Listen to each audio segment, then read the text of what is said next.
Les discussions préliminaires sur la concertation nationale se sont tenues à Ndjahar avec des acteurs de l'opposition.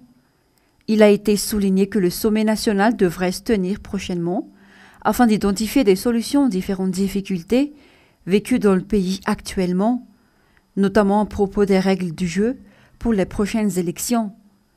La concertation nationale ne doit pas faire de discrimination sur les principaux acteurs politiques dans le pays, qu'ils soient du parti au pouvoir ou de l'opposition, car c'est l'intérêt national qui est en jeu. La seule solution à la crise profonde dans le pays est en effet la tenue d'une concertation nationale. C'est ce que l'opposition réclame aujourd'hui.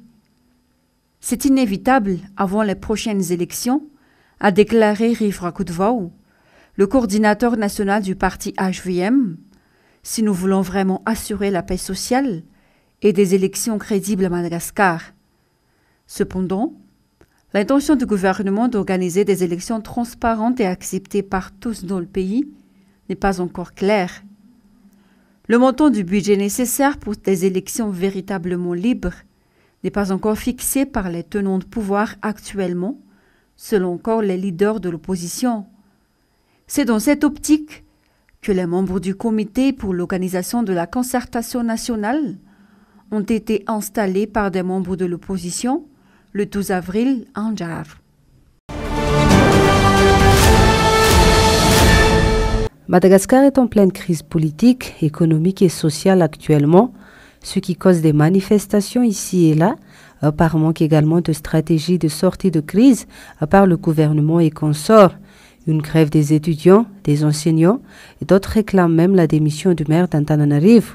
La volonté politique de l'État malagasy est attendue par tous, surtout les partis politiques, pour une concertation nationale, incluant sans exception la société civile, le FFKM, les partis politiques contre ou avec le pouvoir en place. C'est la seule solution pour l'État actuel de sortir par la grande porte, d'après le député Alain Ratzimbazaf, afin de mettre également sur les rails un processus électoral sûr et accepté par tous.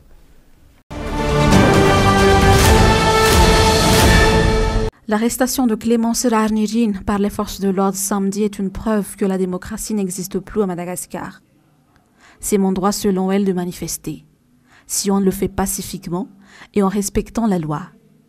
Je continuerai à revendiquer la justice et je demanderai des comptes au maire, a-t-elle affirmé. La décision prise par le maire éclabousse le président de la République actuelle, lui qui est également pointé du doigt comme complice de népotisme, d'abus et de corruption, selon toujours Clémence Rarnirine. Le maire n'est un citoyen qui n'est pas sanctionné même en cas de non-respect de la loi et d'autres accusations de la part des conseillers municipaux. Aussi, l'État a-t-il peur de manifestations, de revendications? À chaque fois, les membres de forces de l'ordre sont mobilisés pour intimider. Cependant, le maire d'Antananarivo accorde la liberté d'action aux taxis-motos malgré l'opposition du conseil municipal. Clémence Rarnirine a été arrêtée alors qu'elle était en train de négocier avec les forces de l'ordre à Nkoundja sur l'itinéraire de la manifestation des conducteurs et propriétaires de taxis, ce qui a suscité encore plus de désordre à Antananarivo. Les chauffeurs de taxi se sont réunis pour réclamer la libération de leur présidente. Libérée le soir même de son arrestation, la conseillère municipale a réitéré qu'elle continuera de lutter contre l'injustice et la mauvaise gouvernance au sein de la CUA. La cause de la convocation de Mme Clémence Rarnirine à la brigade criminelle Fiadanan et le déferment au parquet reste inconnu, selon la déclaration de la conseillère municipale. Rappelons qu'il s'agit de la 8e plainte à laquelle elle est maintenant confrontée. Selon ses dires, exprimer ses opinions n'est pas un crime, mais un droit. Son avocat a confirmé que la convocation délivrée à Mme Clémence Rarnirine n'était pas conforme à la loi. La conseillère municipale est arrivée à Fiadanan vers 8h15 du matin. Elle a été immédiatement interrogée à son arrivée.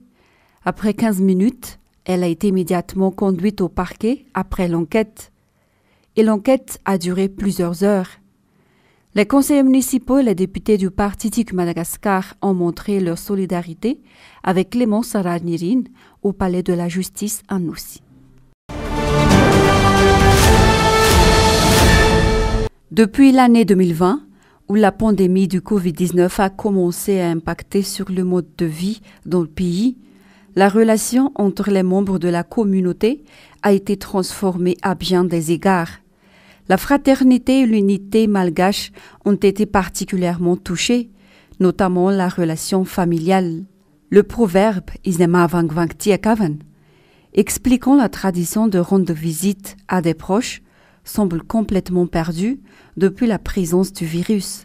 Le Covid-19 a changé la façon de penser des Malgaches et cela se reflète dans la société dénaturée que l'on connaisse actuellement, précise un expert en tradition malagasy.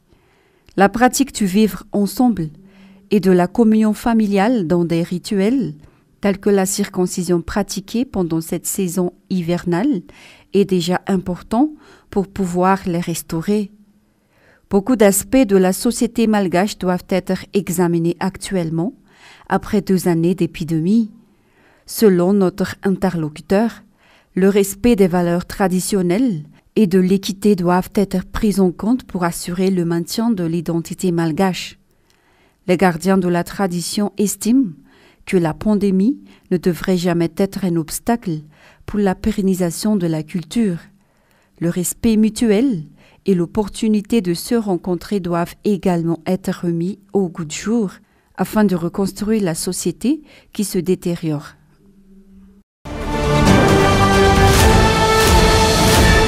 Alors que le taux de la malnutrition a connu une baisse dans d'autres parties de Madagascar, le taux de personnes souffrant de la malnutrition chronique ou retard de croissance dans la région d'Anoussi, d'Anjouy et dans les régions Est et Sud-Est a augmenté d'après une enquête menée en 2021.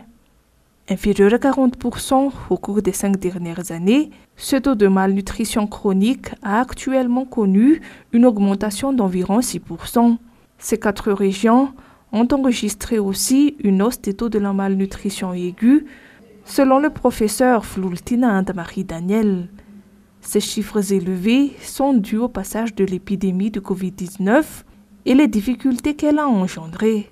On a constaté toutefois, donc c'est disparate selon les régions, mais c'est l'augmentation du taux de malnutrition chronique ou retard de croissance donc a été objectivé dans 2 régions du Grand Sud de Madagascar, la région d'Anjouy et la région d'Anos, mais également dans la région sud-est et dans la région est de Madagascar. En ce qui concerne une autre forme de la malnutrition, l'émaciation, la malnutrition aiguë, nous avons constaté donc encore une fois d'après cette enquête menée à l'échelle nationale un taux moyen de 8% dans tout le territoire malagasy. Toutefois, une hausse significative a été enregistrée et ce n'est pas étonnant vu du contexte surtout climatique, la sécheresse qui a sévi et qui continue malheureusement de sévir dans le sud ces 3 dernières années. Donc, nous sommes maintenant en train de mettre à jour le plan national d'action multisectoriel de nutrition pour les 5 prochaines années, mais également avant cela une mise à jour de la politique nationale, donc en fonction du contexte, de tous les contextes, que ce soit donc locaux que régionaux et nationaux, internationaux.